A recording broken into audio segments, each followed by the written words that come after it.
accueil et pour me permettre de vous parler aujourd'hui de ce thème Mobilization or Global Burnout. Alors, je vais utiliser deux langues, ce serait un choix médiologique. Je vais utiliser le français pour la parole et pour parler, et puis l'anglais de façon plus technique pour le PowerPoint qui permettra de suivre aussi cette conférence pour tout le monde, cette conférence qui se déroulera en 4 parties. Dans un premier temps, j'aimerais parler des racines du concept de mobilisation, parce qu'il me semble qu'en se tournant vers deux penseurs majeurs de la mobilisation, historiquement, on verra s'y dessiner assez clairement deux sources de cette mobilisation qui aujourd'hui et parfois de façon assez forte, voire même cruelle, détermine cette notion. Ensuite, après cette perspective historique, j'aimerais introduire certaines notions simondoniennes, certaines notions qui viennent de la philosophie de Simondon, pour voir en quoi elle peut constituer un antidote, un contrepoison, disons, à quelque chose qui, dans le concept de mobilisation, est ancré, on le verra, dans une pensée assez liée à la guerre. Troisièmement, je vous parlerai de cette notion de burn-out. J'ai consacré il y a un mois un livre qui s'appelle Global Burnout aux Presses universitaires de France à cette pathologie qui pour moi n'est pas seulement une pathologie individuelle mais une pathologie de civilisation profondément liée à la pensée de la mobilisation. Et dans un quatrième temps, j'aimerais, si vous le voulez bien, discuter avec vous de ce qui est à la racine de toutes ces questions-là, c'est-à-dire la notion de progrès avec laquelle nous fonctionnons, et la thèse générale qui sous-tendra toute la conférence sera de dire que plutôt que d'opposer le progrès à une impossible régression, il faut pour moi étendre la notion de progrès et voir qu'il existe deux types de progrès. Un progrès utile, profondément technoscientifique, et à côté de lui, ce que j'appelle un progrès subtil qui concerne les sphères de l'humain. J'essaierai de montrer comment articuler ces deux conceptions du progrès. Pour commencer, les racines du concept de mobilisation, je pense qu'il faut revenir en arrière et ancrer cette réflexion dans l'expérience de la Première Guerre mondiale, non pas la Seconde, mais la Première Guerre, qui, sous la plume du philosophe, de l'écrivain, de l'essayiste allemand Ernst Junger, s'est traduite très rapidement par les termes de mobilisation qu'il utilise dès les années 1920, expérience de la guerre donc, qui fut pour lui à la fois traumatisante et à la fois formatrice.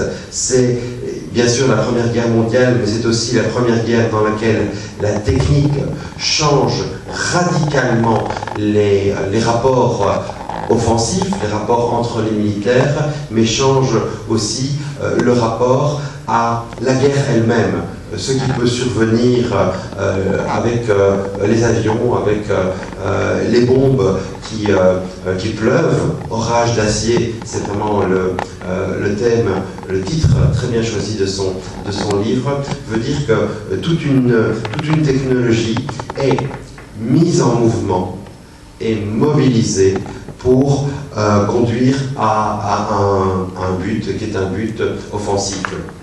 Et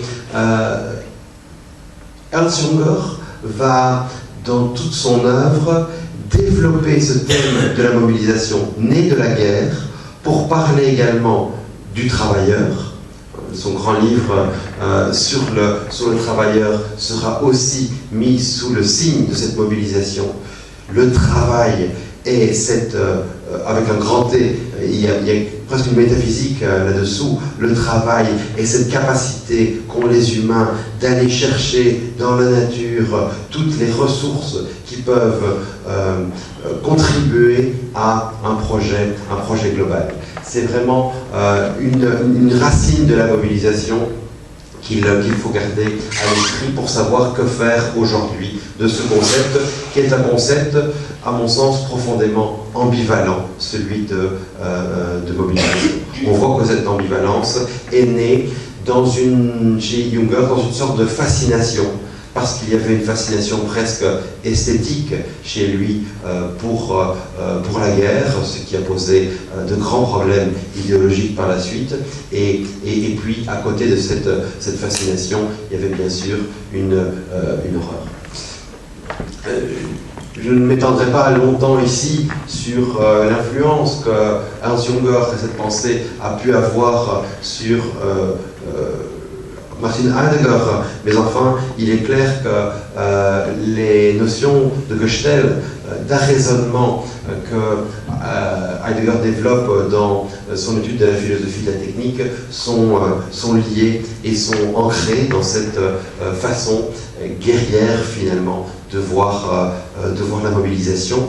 Et un petit peu plus tard, il faut voir que Sloterdijk, dans un livre qui a été traduit en français par les termes « la mobilisation infinie », une critique de la cinétique politique, dans ce livre également, il reprend vraiment les thèses de Heidegger et l'esprit dans lequel, chez Junger, on voit les choses en disant que le monde est gravement malade d'une sorte de mobilisation. Par la suite, dans toute une série d'études que Sloterdijk donnera, il se démarquera de la pensée peut-être un petit peu catastrophiste qu'il pouvait avoir dans son étude sur la mobilisation, et ce qu'il dit cependant dans un livre comme Le Palais de Cristal, c'est que notre Occident ressemble au Palais de Cristal, cette construction qui existait à Londres, dans lequel toutes les ressources finalement sont mises à disposition d'une frange réduite de la planète, mais d'une frange tout de même qui la conduit. Donc il changera un petit peu cette notion de mobilisation pour la rendre moins catastrophiste peut-être, et puis en dessinant quand même quelque chose comme un ailleurs, que dans un de ses derniers livres qui s'appelle « Tu dois changer ta vie », il dessinera comme la recherche d'une transcendance, la recherche d'un sens qui serait un sens qui ferait aller l'humain finalement vers le haut, en reprenant alors toute une série de pensées qui viennent de l'ascétisme antique. Donc, première inscription historique du concept de mobilisation, inscription dans l'expérience de la guerre. Et puis, pour moi, une deuxième inscription historique de cette notion de mobilisation, on la trouve dans la pensée du français théologien protestant, philosophe et puis théoricien du droit, Jacques Ellul. Et cette source de la mobilisation est une vue de la technique comme absolument globale. Vous connaissez sans doute les adjectifs que Ellul donne pour caractériser la technique, en parlant de son unicité, de sa totalité, en parlant aussi du fait qu'elle est absolument universelle, et puis cette façon de voir le progrès technique qui est finalement une façon presque paranoïaque, j'ose le terme, avec ce progrès qui est tout à fait autonome, qui crée ses propres besoins et qui, évoluant, arraisonne, pour reprendre le mot heideggerien, arraisonne toujours davantage d'énergie et toujours davantage d'efforts individuels ou collectifs pour créer ce phénomène qui finalement est traité d'une façon presque métaphysique chez Ellul. La technique remplace dans cette pensée-là quelque chose qui serait l'absence de Dieu ou l'invisibilité de Dieu. Ces caractéristiques que le théologien Ellul donne à la technique, donne nommément, ne sont-elles pas en effet celles qui, dans la métaphysique classique, concernent le divin? L'autonomie, l'unicité, l'universalité, la totalisation, ce sont bien là les noms de Dieu. Et on voit dans cette pensée qui a inspiré de nombreuses personnes en France et de nombreux activistes aussi, puisque quelqu'un comme José Bové, l'activiste anti-OGM, a été un élève direct de Jacques Ellul. Deux caractéristiques historiques à ce concept de mobilisation: la guerre avec Junger, et puis ce caractère d'ennemi global que l'on peut lire dans les écrits de Jacques Ellul. Deux citations, effectivement, pour corroborer ce que je vous dis de cette globalité de la technique. C'est un phénomène total de civilisation. C'est dans ce contexte et sur cette base que je dois dire que la philosophie de Simondon est peut-être salutaire. Elle est comme une bouffée d'oxygène pour tout qui étudie la philosophie de la technique, parce que Simondon permet vraiment de se détacher de ces caractéristiques de la mobilisation pour avoir un autre rapport à la technique. Et cela permet aussi de comprendre qu'il a été peu lu à son époque, dans un contexte essentiellement tantôt marxiste, tantôt lacanien, tantôt sartrien, où les principales questions étaient celles du sujet, de la lutte des classes, et puis ensuite, dans un contexte encore très fort marqué par l'expérience meurtrière de la technique, avec Hiroshima, avec Auschwitz, sa pensée constitue vraiment, je dirais presque, une utopie parallèle qui renouvelle profondément la philosophie de la technique en cherchant des concepts, non pas dans la philosophie elle-même, c'est-à-dire en cherchant des concepts qui ne sont pas repris à la métaphysique traditionnelle pour être recyclés, pour ainsi dire, du côté de la philosophie de la technique, mais en cherchant des concepts issus d'une expérience, issus d'une vision du monde qui, à mon sens, est profondément techno-esthétique, et une des manières de comprendre cette philosophie est bien sûr d'essayer d'en revenir à l'homme Simondon lui-même, à la manière dont il pouvait voir le monde. C'est ce que nous avons essayé dans le film que nous avons eu la chance de pouvoir montrer ici ce samedi. C'était de faire l'expérience de montrer ce que le regard de Simondon avait pu voir, de quoi il s'était nourri, en quoi il avait pu extraire du visible lui-même et du fonctionnement des machines, des concepts aptes à penser la technologie et plus largement l'individuation. C'est la présence de la navette spatiale Endeavour sur un pont de Los Angeles que je propose pour illustrer cette pensée, parce qu'il y a bien chez Simondon une émotion liée à quelque chose qu'il appelle la technophanie, encore un mot qui est construit sur la base religieuse de la théophanie, la technophanie, quelque chose qui est de l'ordre de l'apparition du technique lui-même, qui ne serait pas recouvert.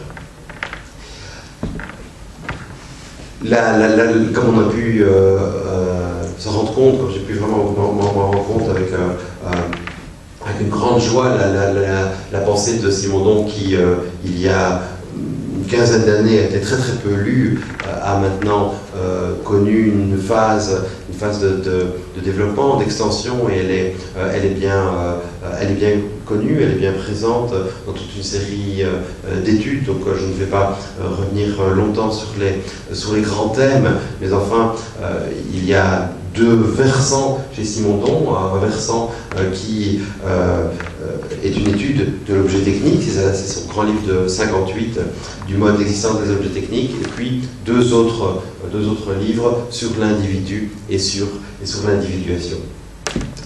Les deux concepts, les deux processus complémentaires sont d'une part un processus de concrétisation et d'autre part un processus d'individuation. En réfléchissant à Simondon avec le thème qui est celui du colloque, celui de la mobilisation, je me suis dit que ces deux processus, même s'ils sont tout à fait en dehors de la connotation guerrière de la mobilisation et en dehors également de la mobilisation, de la conception plus paranoïaque de la mobilisation, sont cependant liés eux aussi à une sorte de pensée de la mobilisation. Car finalement, qu'est-ce que concrétiser ? Qu'est-ce que concrétiser pour Simondon ?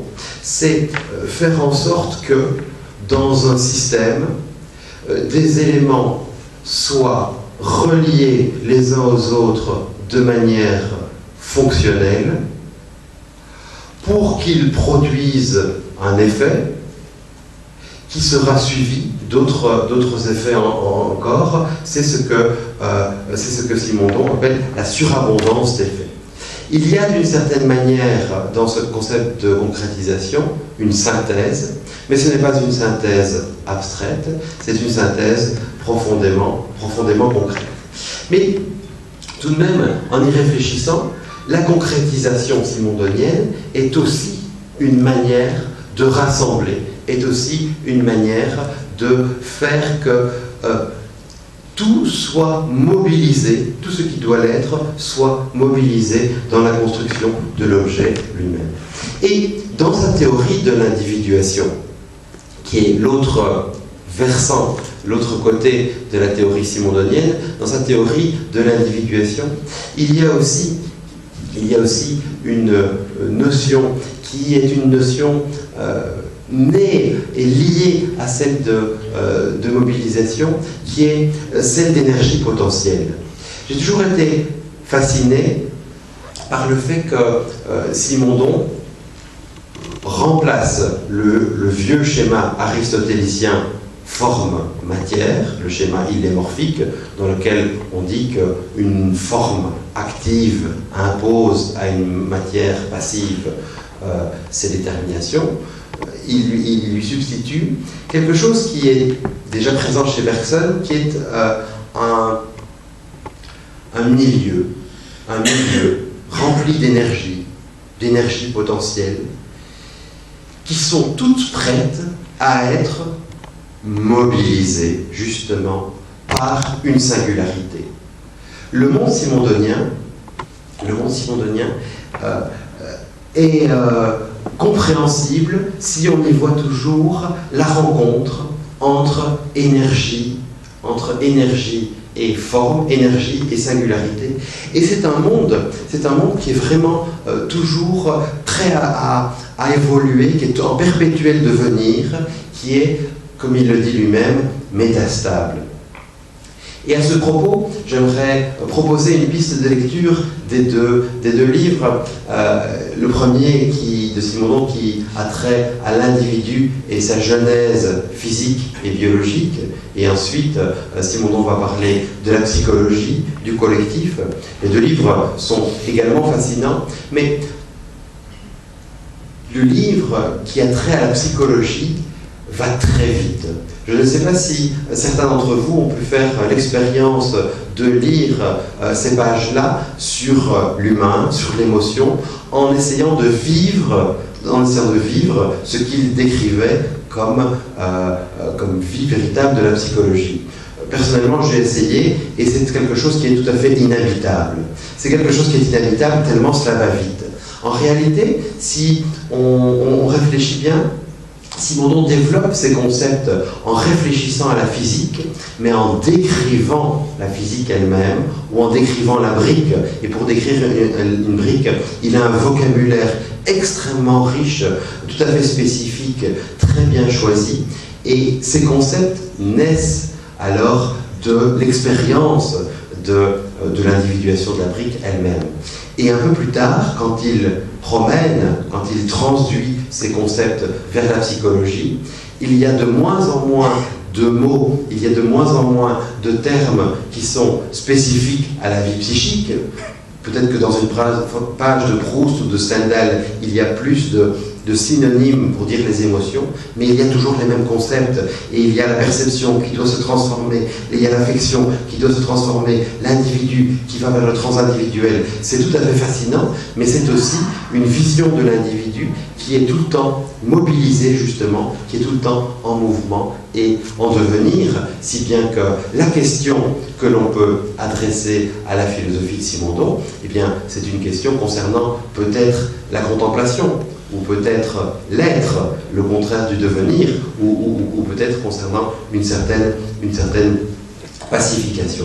Mais enfin, on voit dans cette philosophie combien Simondon est capable de nous sortir du dogme d'une mobilisation vue comme guerrière et du dogme d'une mobilisation vue comme paranoïaque, et que la science-fiction finalement a relié aussi depuis Le meilleur des mondes, Aldous Huxley de 1932, Orwell bien sûr, toutes ces façons-là de voir la mobilisation technique de façon paranoïaque ont été battues en brèche par la philosophie de Simondon, qui insiste bien plus sur quelque chose de très humain et qui est de l'ordre de la mentalité, qui est de l'ordre, finalement, du respect.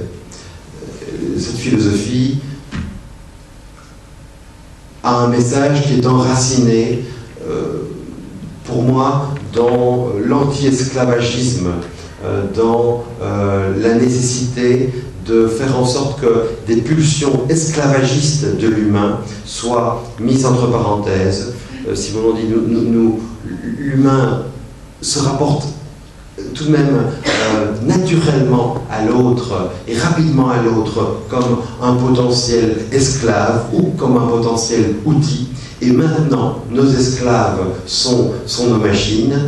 Pour trouver un rapport juste, pour trouver un rapport correct avec la machine, il faut évidemment sortir de cet esclavagisme et trouver une mentalité qui est une mentalité fondamentalement contemplative. Il n'y a pas beaucoup d'usage de la technique dans la philosophie de Simondon. Il ne parle pas énormément du monde que l'on est capable de construire par la technologie, mais il parle d'un rapport où l'objet lui-même est regardé pour son fonctionnement, pour la manière dont une culture humaine, finalement, une ingéniosité humaine s'y est concrétisée. C'est quelque chose qui est profondément marquant. Et comme dans toute grande philosophie, c'est l'homme Simondon lui-même qui est visible derrière ces concepts. De ce point de vue-là, il faut bien sûr, me semble-t-il, adhérer à cette philosophie contre une vision trop guerrière de la mobilisation ou contre une vision trop trop paranoïaque. Et dans ce sens-là, sa techno-esthétique est vraiment un grand révélateur d'une possibilité d'intégrer les technologies dans un univers humain. Sauf qu'il y a une dimension dont Simondon ne parle absolument pas dans son œuvre, c'est la dimension économique. C'est la dimension économique de la technique, elle n'est pas présente. Elle n'est absolument jamais évoquée, sauf parfois en disant que le rapport à la technique qui serait un rapport de rendement, de profitabilité, un rapport uniquement capitaliste à la technique serait un rapport inauthentique ou bien dévoyé et passerait à côté de l'objet technique. C'est vrai, mais dans les faits et dans notre expérience du monde actuel de 2013, il faut tout de même bien se rendre compte que les puissances économiques mobilisent justement les capacités techniques de production pour accroître du profit, pour un rendement supplémentaire. Le lien entre technologie et économie est un lien qui est fondamental. En ne voyant qu'une partie de la question, Simondon s'est bien sûr mis dans une position non marxiste, même s'il connaissait bien la pensée de Marx, il s'est mis dans une position non marxiste, mais il n'a pas pour autant proposé ce qui pourrait être une philosophie de l'économie, peut-être simondonienne, mais elle n'existe pas. Et je pense que c'est la limite fondamentale, de la pensée de Simondon, de ne pas pouvoir articuler technique ou mécanologie et économie. En cela, cette pensée reste surtout utopique, c'est-à-dire qu'elle permet et elle appelle un changement des mentalités, un changement du regard, un changement esthétique, mais elle ne peut pas être suivie par quelque chose qui serait davantage politique, par quelque chose qui serait davantage un regard sur un changement possible de l'économie. Puisque finalement, notre économie globalisée fait exactement le contraire que ce que Simondon voulait. Simondon désirait qu'on puisse voir les machines, qu'on puisse comprendre leur fonctionnement, mais très souvent, les grandes firmes essayent de faire en sorte que l'intérieur de l'objet soit invisible, bien entendu. Il y a ce qu'on appelle l'obsolescence programmée. Les objets, après plusieurs années, ne fonctionnent plus simplement pour qu'on en rachète d'autres. Donc notre monde est tout de même très peu simondonien. J'ajoute que chez Simondon encore, deux dimensions sont peu présentes. La dimension de la guerre, si présente chez Junger, n'est pas visible du tout. Et puis la dimension du langage. La dimension du langage est quelque chose dont il ne parle pas, justement parce qu'il avait un rapport peut-être contemplatif et peut-être muet à la technique. Rappelons-nous que très souvent, le rapport à la technique, au Moyen-Âge par exemple, à la Renaissance, était sans parole. L'image suffisait à elle-même. Le motus liber, le livre muet des alchimistes, étant une bonne illustration d'un rapport à la technique qui n'a pas besoin de langage, qui est peut-être dans une solitude humaine que nous avons essayé de montrer dans le film. Voilà donc à la fin de cette deuxième partie où nous en sommes, avec une pensée de la mobilisation peut-être guerrière et paranoïaque, et avec de l'autre côté un appel à changer les mentalités qui n'est pas suivi de conséquences politiques directes. Pour ouvrir cette troisième partie, je dois vous dire que depuis plusieurs années, je cherchais à écrire un livre sur l'âme. une notion ancienne, obsolète, tout à fait démodée, mais enfin, notion pour moi centrale. L'âme est ce qui est sans synonyme, et c'est pourquoi c'est déjà un concept. Un exemple qui me vient toujours à l'esprit et qui se revérifie, c'est de dire la ville de Lisbonne a une âme. Quand on a dit ça, on a tout dit, mais comment est-ce qu'on va nommer cette âme, comment est-ce qu'on va la développer? Il n'y a pas de synonyme, c'est l'âme, en tout cas dans la langue française, il y a quelque chose qui est très fort dans ce terme, et il est pour cela intriguant. Je voulais écrire sur l'âme, mais sur l'âme de manière contemporaine, et en lisant beaucoup sur ces sujets-là, je me suis rendu compte qu'il y avait dans de nombreux environnements professionnels, et pas uniquement professionnels, la présence de ce qui peut être une pathologie. Ce qui est véritablement une pathologie, c'est le burn-out, comme les anglo-saxons en parlent, et le mot est utilisé tel quel dans toute une série de langages, bien sûr. Cet état d'épuisement, cet état de brûlure, finalement, qui est un des destins de l'âme contemporaine. Et donc, cette recherche sur l'âme est devenue finalement une recherche sur le burn-out, parce que je me suis rendu compte qu'il n'y avait absolument rien en philosophie sur ce problème, et que les pathologies de civilisation appartiennent aussi à l'étude de la philosophie. C'est un psychiatre qui s'appelle Herbert Freudenberger, qui a le premier thématisé la notion de burn-out dans les années 80. Il est né en Autriche en 1927. Il a quitté l'Autriche assez jeune, en 1935, et il a fait toute une série de petits métiers aux États-Unis avant de s'inscrire à l'université, de devenir médecin et puis de devenir psychiatre. Et à New York, en plus de sa consultation en journée, où il travaillait de 8h du matin à 6h du soir, il avait créé une free clinic qui, le soir, accueillait bénévolement des toxicomanes, des gens qui étaient dans l'addiction par rapport aux drogues. On est dans les années 70, en pleine culture Beach Generation, donc l'usage à ce moment-là à New York des stupéfiants était quand même très important. Et Freudenberger travaillait bénévolement de 8h du soir jusqu'à 2, 3h du matin chaque jour. Quand on lui disait qu'il travaillait trop, il disait « mais vous vous rendez pas compte, toute la misère qu'il a soulagée, je devrais en faire beaucoup plus ».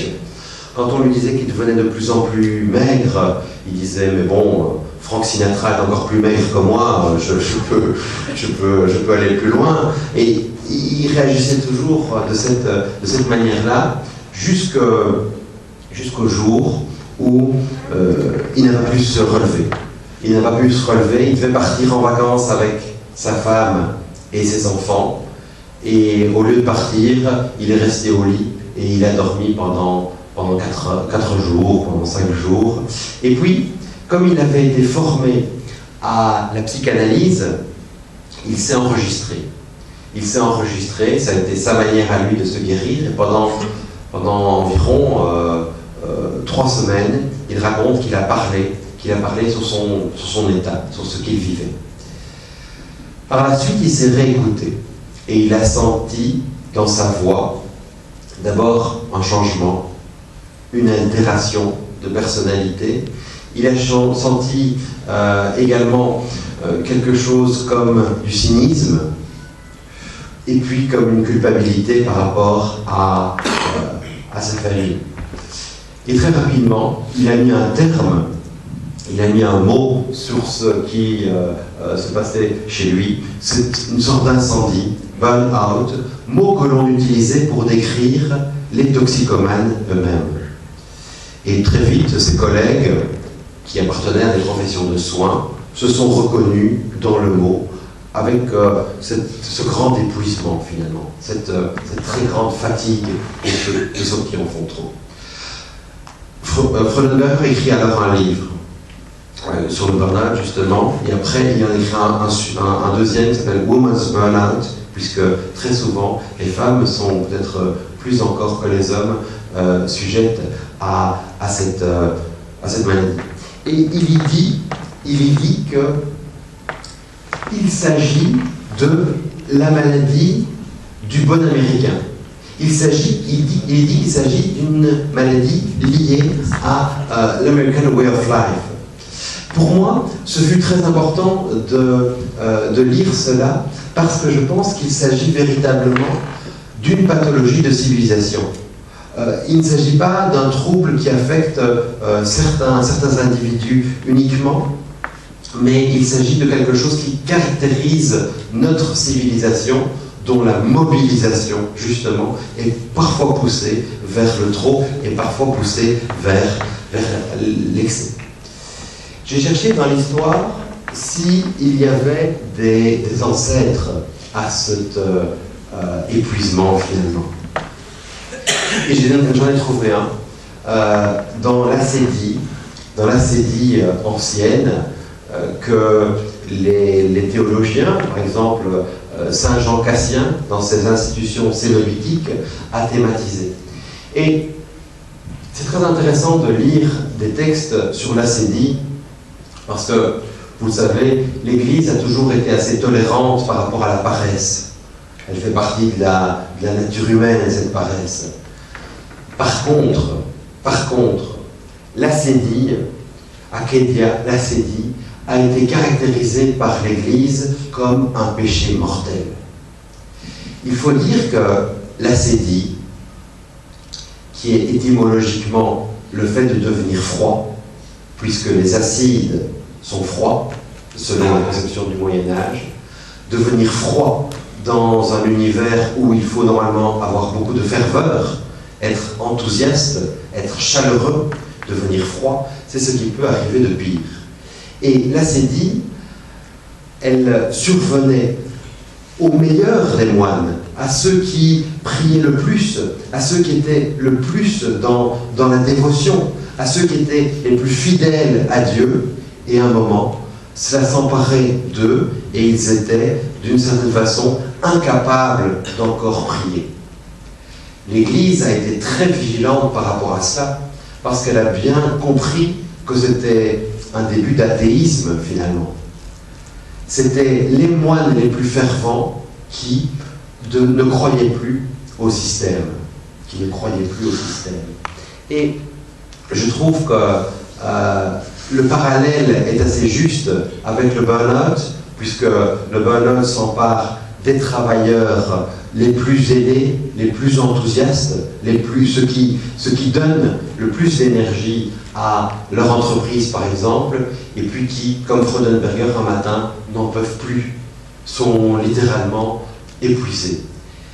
Il y a là un autre athéisme, c'est l'athéisme par rapport aux valeurs du technocapitalisme, et c'est pourquoi on voit les entreprises avoir très très peur de ces cas de burn-out, puisque ce sont les premiers qui se disent alors, tiens mais où est le sens de mon travail?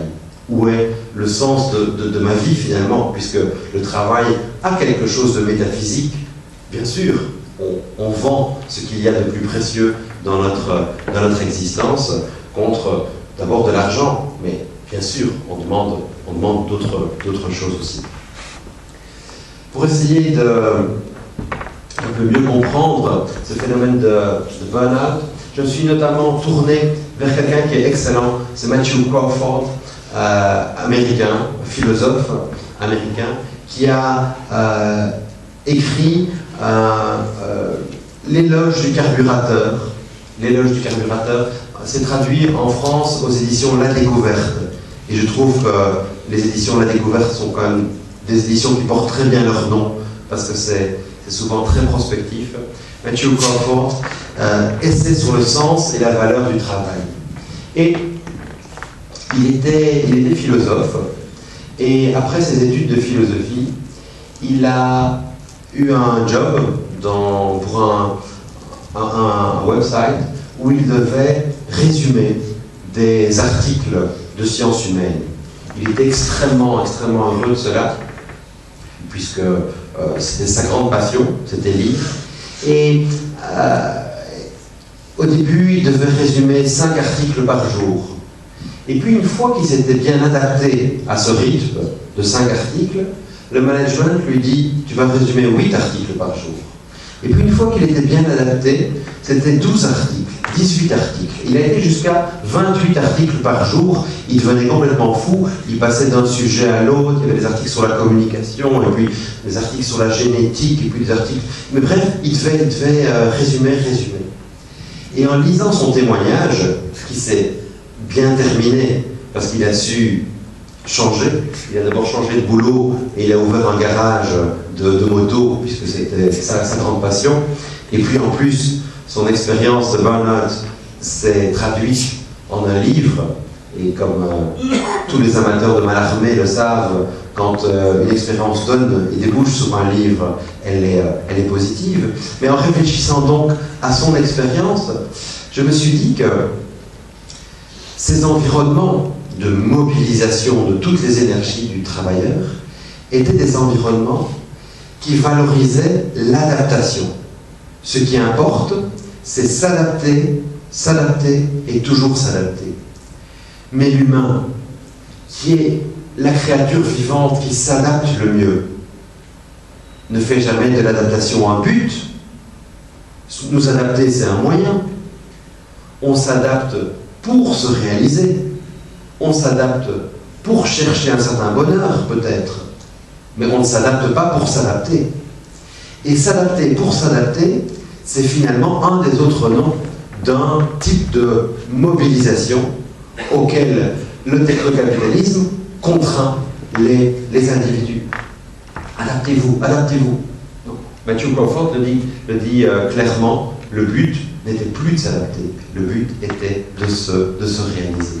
Et je crois que de cette façon-là, on peut trouver un lien très très important entre ce phénomène de burn-out et le concept de mobilisation, qui est thématisé bien sûr dans son lien avec l'accélération par quelqu'un qui sera sans doute cité d'autres fois dans ce colloque, qui est Hartmut Rosa, le sociologue de la vitesse, le sociologue de l'accélération, qui réfléchit à ce paradoxe qui est de dire que, bien sûr, les objets techniques nous font gagner du temps, chaque objet technique nous fait gagner du temps, mais la multiplicité des objets techniques nous en fait perdre, nous mobilise finalement, et c'est la durée, le sentiment que le temps s'écoule et que nous sommes finalement dans un rapport de sympathie au temps, la durée que Bergson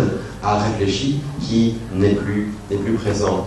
Il y a vraiment beaucoup de choses à dire sur cette pathologie du burn-out, notamment avec les catégories de reconnaissance.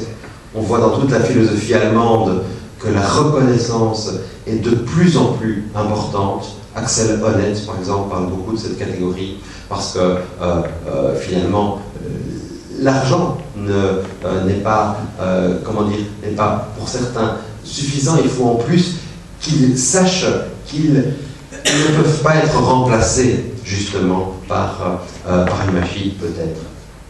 Il y a donc une force liée à la postmodernité qui me fait dire que cette notion du burn-out est le nom de la pathologie de civilisation contemporaine. Chaque époque a un nom pour désigner ceux qui ont fait un écart par rapport au système. La mélancolie au XIXe siècle, le spleen de Baudelaire, qui est tout de même un spleen romantique, qui est tout de même un spleen où on s'écarte de la première révolution industrielle parce qu'il rêvait d'autre chose, ou bien la neurasthénie chez Virginia Woolf, chez Marcel Proust. Aujourd'hui, je pense que cette notion d'augmentation de la pression, d'augmentation des forces de mobilisation peut être une notion où les individus voient revenir la question du sens, finalement, du sens de leur vie.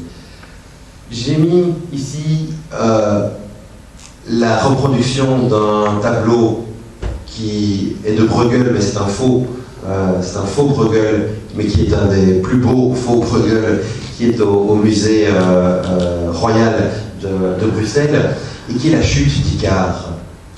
Celui qui se brûle, Bernhard, celui qui se brûle les ailes, tombe seul. Il tombe seul. Il tombe dans l'indifférence du fermier qui ne le regarde pas. Il tombe dans l'indifférence du berger qui ne regarde ailleurs. Et il tombe seul. Évidemment, avant, se brûler les ailes, aller au-delà de ses limites, était quelque chose qui est de l'ordre de l'héroïsme, que certains ont choisi comme destin, que certains ont choisi comme destinée. Aujourd'hui, je crois qu'avec ce phénomène de burn-out, on change vraiment d'époque et ce n'est plus du tout quelque chose d'individuel, c'est une société tout entière qui augmente la cadence, qui augmente la pression. Comment articuler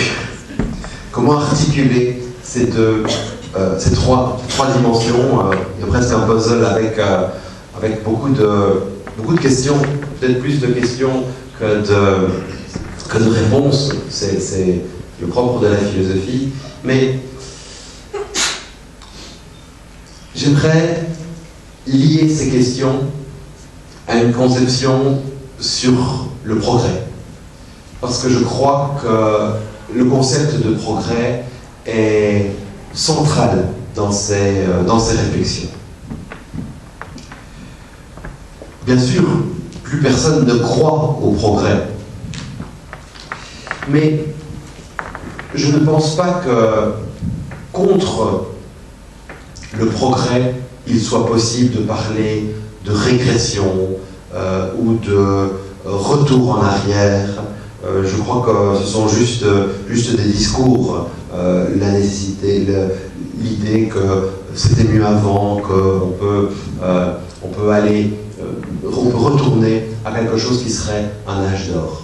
Je ne pense pas que ces discours-là soient des discours constructifs avec lesquels on peut faire quelque chose. D'abord parce que nos technologies, et ça Simondon l'a vraiment bien montré, nos technologies sont les fruits de la culture humaine, et puis nos technologies sont ce que peut-être nous avons de plus important, qu'on pense aux technologies médicales, par exemple, à toute une série d'autres appareils. Il ne s'agit absolument pas d'être technophobe par rapport au progrès.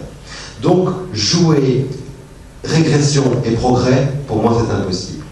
Mais ce qui est important, je pense, c'est de distinguer à l'intérieur du progrès deux progrès différents. Ce que j'appelle un progrès utile, d'une part, et un progrès subtil. Le progrès utile, c'est le progrès de la technique, des sciences, et il faut voir que c'est un progrès dont la logique est linéaire. On va toujours plus loin, on va toujours vers l'avant, prograderer, marcher. Un tour, vraiment, prograderer, marcher. Et ce progrès fonctionne par capitalisation. Quand je dis qu'il fonctionne par capitalisation, cela veut dire que toutes nos découvertes, toutes nos inventions contemporaines vont servir à des progrès futurs. L'enfant qui aujourd'hui va naître hérite d'une technologie qu'il ne doit pas réinventer. Il ne faut pas tout réinventer. Il suffit d'être en haut de l'histoire, et à partir de ça, sur ce capital des techniques déjà inventées, aller plus loin. C'est ce qui donne l'immense force de la technologie, c'est cette capitalisation, et c'est son lien, et c'est bien sûr son lien avec le capitalisme. C'est pourquoi on peut parler de technocapitalisme, où il y a dans les deux cas capitalisation. Mais pour moi, il existe un autre type de progrès, qui est un progrès dont on parle moins, mais peut-être plus fondamental. Tout qui est professeur, tout qui travaille dans l'éducation, travaille pour le progrès du cerveau de l'autre. Tout qui est médecin, travaille aussi avec un certain progrès de la santé. Mais ces progrès-là ne sont pas des progrès linéaires. Ce sont des progrès cycliques. Il faut toujours tout recommencer. L'enfant qui vient au monde, qui naît, doit réapprendre le langage en partant de zéro. Il n'y a pas de capital, véritablement. Il faut refaire la boucle. Le médecin qui soigne sait bien que la maladie peut toujours revenir. Il y a quelque chose de cyclique. Il y a quelque chose de cyclique. Le créateur aussi, il doit se réinventer lui-même totalement. Et même s'il y a déjà beaucoup de conceptions de la beauté qui existent, il devra forger sa propre conception de la beauté en repartant de zéro. C'est la grande fragilité humaine, mais c'est aussi la grande puissance humaine, la capacité de toujours tout réinventer. Pour moi, ce progrès subtil, qui est un progrès visible dans l'éducation, dans la création et peut-être dans la contemplation aussi, est le lieu où l'humain se dit le plus, l'humain se dit le mieux. Et je crois qu'il faut, en philosophie de la technique, c'est du moins ma thèse, il faut savoir ce qui relève des moyens et puis savoir ce qui relève des finalités. Et je crois profondément que le progrès subtil, le progrès qui est lié au cycle de la vie, est le but, est la fin à privilégier, et qu'il faut avoir entre ces deux types de progrès quelque chose qui serait de l'ordre d'une subordination du progrès utile au progrès subtil.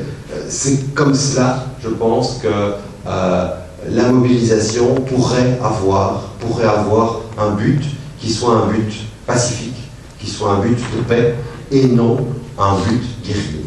En ce sens, le concept, qui est très ambivalent, gagne à être pensé aussi sous la clé du progrès humain.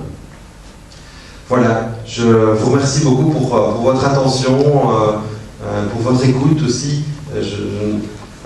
Merci beaucoup.